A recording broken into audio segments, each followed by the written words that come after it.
It was a bright morning when Flight 907 took off from Istanbul, heading toward London. Passengers were relaxed, coffee cups, headphones, quiet chatter, and among them was Amelia Parker, a young woman seated in 21A. She wasn't fond of flying, but had no choice. It was her first business trip abroad after earning a promotion. She had double-checked her seatbelt 3 times already. Everything felt normal. The gentle hum of the engines, the soothing voice of Captain Reynolds making announcements. Ladies and gentlemen, we'll be reaching cruising altitude in about 10 minutes. Sit back and enjoy your flight. Amelia glanced out the window. Clouds looked like cotton fields stretching to infinity. She smiled faintly, sipping her coffee. And then it happened. A sharp jolt ran through the plane. The seatbelt sign blinked. A few people gasped. Then came another jolt, harder this time. Drinks spilled. The lights flickered. Ladies and gentlemen, the captain's voice came again, this time tense. Please remain seated. We are experiencing temporary turbulence. But this was no ordinary turbulence. The plane shook violently. Oxygen masks dropped, and a warning alarm screamed through the cabin. Flight attendants hurried down the aisle, shouting for calm, but their own eyes were filled with fear. Amelia gripped her armrest, heart pounding. Then something even stranger, a faint smell of smoke. From the cockpit, a voice over the intercom. Mayday, mayday, this is Flight 907. We've lost our right engine. The sound cut off. People screamed. The aircraft tilted. A suitcase fell from an overhead bin, narrowly missing Amelia. The attendants shouted for everyone to brace for impact. Through the chaos, Amelia noticed something odd. A crew member running toward the cockpit yelling for help. The captain's unconscious. Before she could think, Amelia's instincts took over.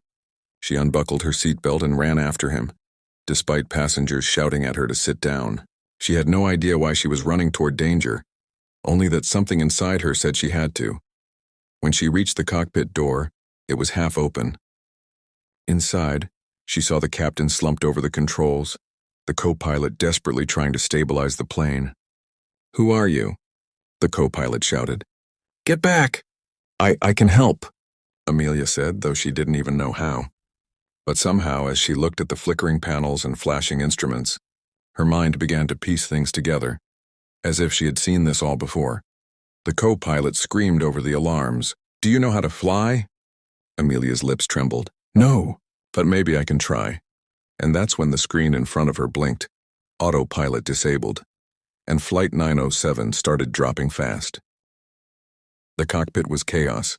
Red warning lights flashed across every panel.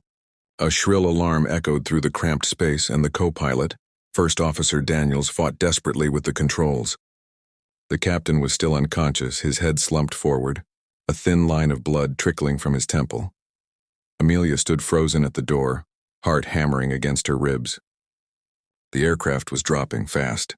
The world outside tilted, clouds spinning like a whirlpool. Daniels shouted, We've lost hydraulic pressure. I can't level her out? Amelia stumbled forward, gripping the back of the captain's chair. Tell me what to do, she cried.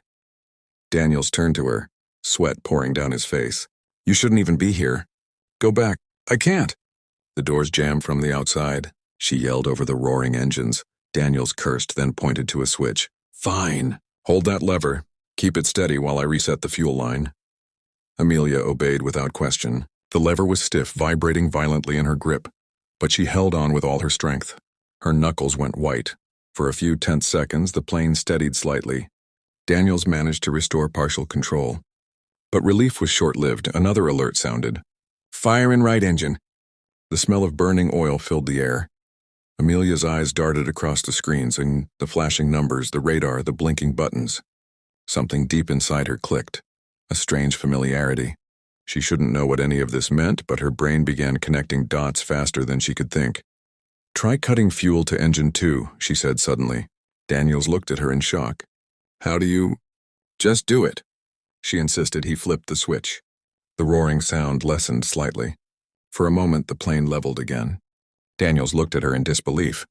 You just saved us 30 seconds from falling out of the sky. Who are you? I don't know, she whispered. But I think I've done this before, or dreamed it. Outside, lightning cracked through the clouds and a storm they hadn't seen coming on radar. The plane shook again and passengers screamed in the cabin. A voice over the intercom, one of the flight attendants, cried, "We're losing altitude." "What's happening up there?" Daniels shouted back, "We're trying to save your lives." Amelia focused on the altimeter. Numbers were dropping. 10,000 feet, 9,000, 8,500. Her breath came faster. "We can't keep this up," Daniels shouted. "At this rate, we'll hit the water in 5 minutes. Amelia looked at the unconscious captain, then at the controls. There has to be a way. Something we missed. She scanned the overhead panel, and there a small toggle switch caught her eye. "Backup autopilot," it read. She reached for it. "Wait," Daniels warned. "That system's dead." But she didn't stop. Her hand trembled as she flipped it. For a heartbeat, nothing happened. Then the alarm silenced. The shaking slowed. The lights steadied. Daniels looked at her, stunned. "How did you—" "I don't know," she said again, voice trembling. "But maybe. I can fly this thing." The radio crackled to life. "Flight 907, this is air traffic control. You've gone off course. Identify yourself." Daniels grabbed the mic, eyes still wide. "This is First Officer Daniels. Captain is down. We're being assisted by a passenger in seat 21A. There was a long pause. Then a voice replied, disbelief clear even through the static. "Did you say a passenger?" Amelia swallowed hard, staring at the endless clouds ahead. "Yes," Daniels whispered. "And somehow, she might be our only chance." The cockpit was eerily quiet now. Just the hum of the remaining engine and the steady beep of warning lights. The storm still raged outside, dark clouds flashing with lightning. But inside, Amelia sat in the captain's seat, hands trembling over the controls. Below them was endless ocean. They had lost altitude fast, barely 7,000 feet now. First Officer Daniels' voice broke the silence. "Ground control is trying to reach us again. They want to know what your plan is."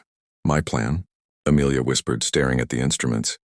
"I don't even know who I am right now." Daniels studied her. "You've been calling the right switches, reading the dials like a trained pilot. Are you sure you've never flown before?" Amelia shook her head. "Never. I work in marketing. Or at least I thought I did." A deep rumble interrupted her words and another thunderclap outside. The plane lurched. The right wing shuddered violently. A loud alarm screamed again. "Stall warning." Daniels grabbed the controls, but Amelia's instincts took over. "No, pull back gently, not hard. Let the air catch us," she shouted. He obeyed, and miraculously the nose lifted. The plane steadied again, gliding through the storm. Daniels stared at her, amazed. "How did you know that?" I don't know," she breathed. "It's like someone's telling me what to do." Suddenly, through the static of the radio, a faint voice crackled. A woman's voice. "Flight 907. Amelia. If you can hear this, you need to descend manually. Follow the coastline. Trust yourself." Amelia froze. The voice sounded familiar, her mother's voice. But that was impossible. Her mother had died 10 years ago. Daniels frowned. "Who is that?" Amelia blinked rapidly. "It can't be real." "But I heard her." She looked out the window, and then she saw it. A thin line of land breaking through the clouds ahead. There's the coastline." Daniels grabbed the intercom. "Attention passengers, brace for emergency landing. We're attempting to glide toward a beach or flat terrain." Screams filled the cabin again, but Amelia's hands were steady now. Something deep inside her, something beyond fear, guided her. She adjusted the flaps, aligned the heading, and started the descent. As they broke through the storm clouds, sunlight hit the cockpit, blinding for a moment. The coastline was clearer now, a stretch of open sand. Daniels watched her. "You can do this. You've already saved us." Amelia exhaled shakily. "If I don't, tell my father I kept my promise." The wheels touched down with a violent jolt. Metal screamed, luggage crashed, passengers cried out. But the plane didn't break apart. It skidded across the sand, spinning halfway before grinding to a halt. Smoke hissed from the right engine, but there was no fire, no explosion. Just silence then, cheers. Cries of relief. People wept, calling her name. Amelia sat frozen, hands still gripping the controls, heart pounding. Daniels turned to her, tears in his eyes. "You just landed a jetliner. You're a hero." Amelia stared straight ahead, voice trembling. "No, I just did what I had to." Hours later, as rescue teams arrived and the passengers were escorted off, Amelia looked back one last time at the cockpit. the seat where the captain had sat. The controls she somehow knew how to use. She whispered quietly to herself, "Who taught me this?" And faintly, again as if carried by the wind, she heard that same voice again. "You always knew how to fly." Amelia smiled softly, tears in her eyes, from passenger 21A. To the woman who saved them all.